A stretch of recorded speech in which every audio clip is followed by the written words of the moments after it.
Well, we did a video, and it was yesterday. But I wanted to give you a chance to watch it. Obviously, you were in here that time because I had the whole class at that point. But tell me what you thought about that video.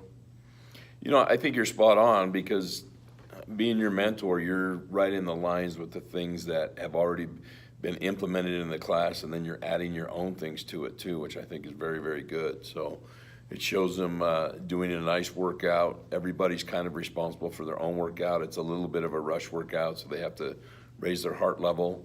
You get them together and get a nice cheer and kind of get everybody feeling like they're one.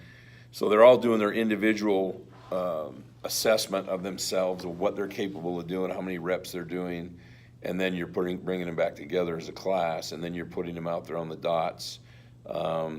One of the things that we've done really well with our athletes is the dots, because we're doing a lot of footwork and core work and things like that. So the only thing that'll happen sometimes with a class that big is people will get backed up on each other. So oftentimes I'll stop and spread them out a little bit so they get a real quality rep in there.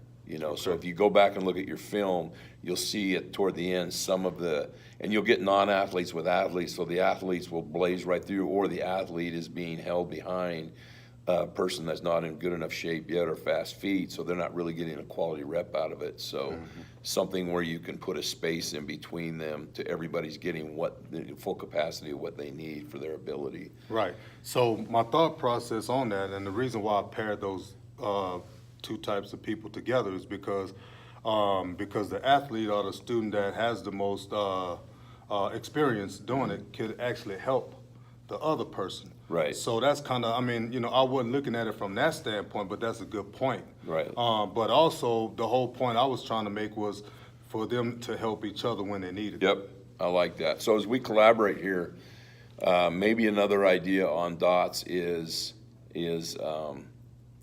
the faster athlete, the one further along in progression here is first, and the next one is second, so that when he's done, he can turn around and kind of cheer him in and kind of look at him and assess him. Another idea is one kid goes while the other is assessing, and then the other kid goes while he's assessing him, and you let the kid that doesn't have as much ability also assess the one who does. Right. So now they're critiquing and collaborating together too. And I've just found over the years with my football team and everything else, my linemen will slow down and my fast kids will get up and they're not really getting the quality work they need. So I have to kind of switch that up. But yeah, I saw you had boys and girls in there. Everybody was required to do the same thing. I think you were teaching fair.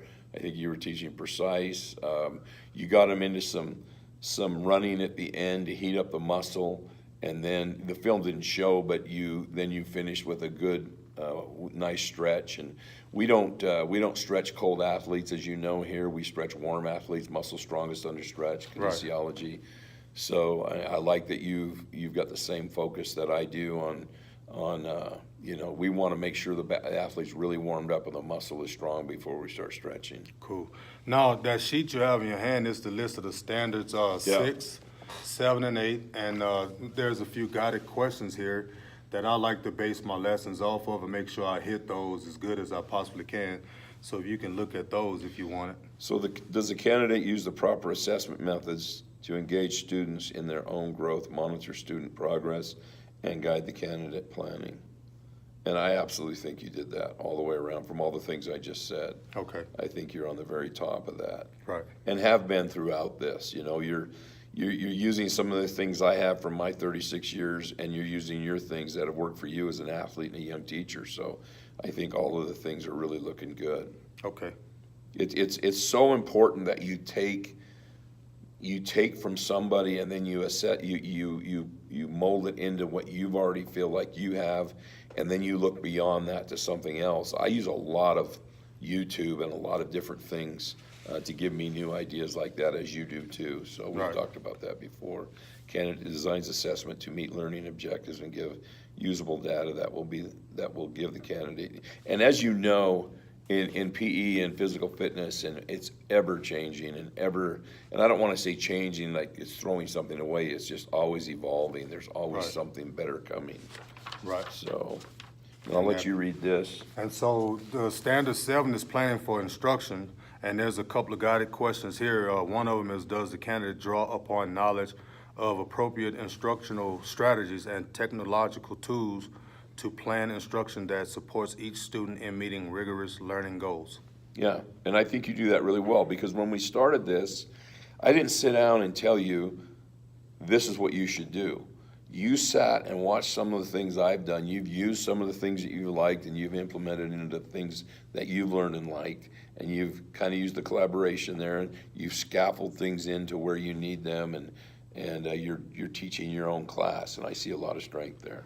Okay, another one is, does the candidate plan instruction that follows a logical sequence, moving from easier examples to harder, and including explicit instruction on new concepts? So you had everything on the board. You explained it before you started. You went from one program to another to another to another, and each one of them were very well run. Cool. Now, standard 8 is instructional strategies, and it has some guided questions along with that too. Does the candidate use multiple instructional strategies to help students develop deep understanding of content areas and build skills for applying that knowledge in meaningful ways? Okay. Yep. And then there's another one. It's does the candidate regularly and effectively ask questions to stimulate discussion with the goal of helping students develop higher order thinking?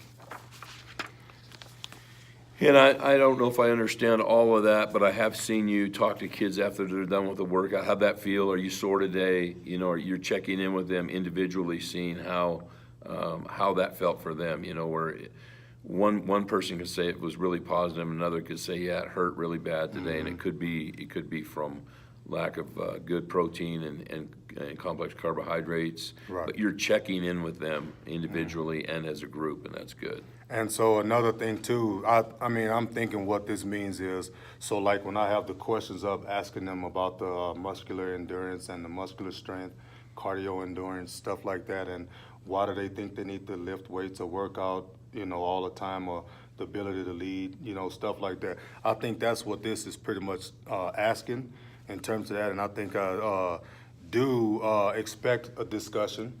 And I expect to test the knowledge of them, and if they don't really understand it or know it, then I feel like it's my job to help them understand and know it. Right. And I think what the end result is our goal here, as you know, is we want them to leave our weight training class as a young adult graduating from high school, where they don't have to spend $57 an hour to have someone train them now. They've got two options here. They can go take care of themselves and do the things that they've learned and obviously keep evolving, and then the other thing they can do is possibly turn into that field as their own job, being an athletic trainer. Right, and I've definitely taken on the school's mission for sure. I think I agree with that wholeheartedly. Developing lifelong learners today, and that's what we want to do here. So we want to make sure our kids understand that, just like you said, not having to spend money to have somebody help them, but may possibly be the ones helping other people, and and developing that concept with it all and stuff like that. So that's kind of like the goal here, and I think the kids like doing what they do in here.